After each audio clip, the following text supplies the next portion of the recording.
My family disowned me 15 years ago. Complete no contact.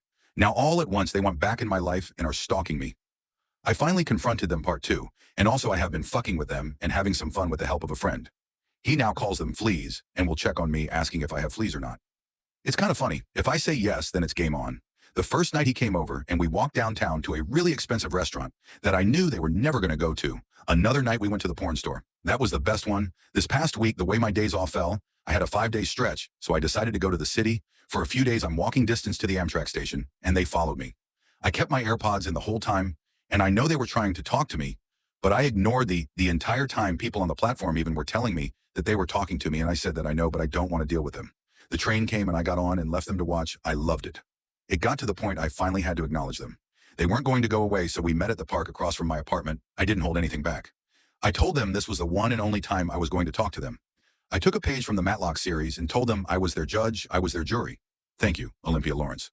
I then told them that as far as I was concerned, they were guilty of anything and everything, and all I was doing was hearing what they had to say. Before I walked away from them, I asked them that why now, after 15 years, they are demanding to be back in my life, and why they made the decisions they did to disown me.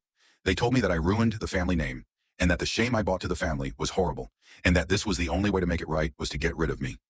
They said that recently my name has been coming up in conversation, and that the family has grown with a lot of new people. That brother and sister-in-law are asking questions about who is Brinley.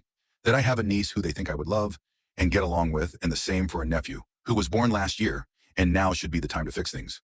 They said that looking at my apartment and the life I had, that I must have learned my lesson about being a better person and managing my life better. I finally cut them off and told them that I couldn't stand to hear anymore. I was at the point I could hear my heart beating in my ears. I told them that I did everything completely by myself. Nobody from that life exists anymore. Not one person. That they just need to tell everyone the truth, that I was in jail for 2 weeks, and because of this, the decision was made to get rid of me. I told them that I did it all on my own, and that my one cousin Jean, who is only a cousin by marriage, was the one who was there for me. Hence why I took her last name. I told them that, to this day, I'm doing everything on my own and rely on nobody and don't need or want them in any way of my life. They made their decisions and I'm making mine. I told them this will be the last time we talk, and that I would be going to see a lawyer to see if there was anything that could be done to keep them away from me, and that if they continue to follow me around or show up at my apartment, I would have them arrested for trespassing. And I went back home and again locked everything down, pulled the curtains, and have been crying since.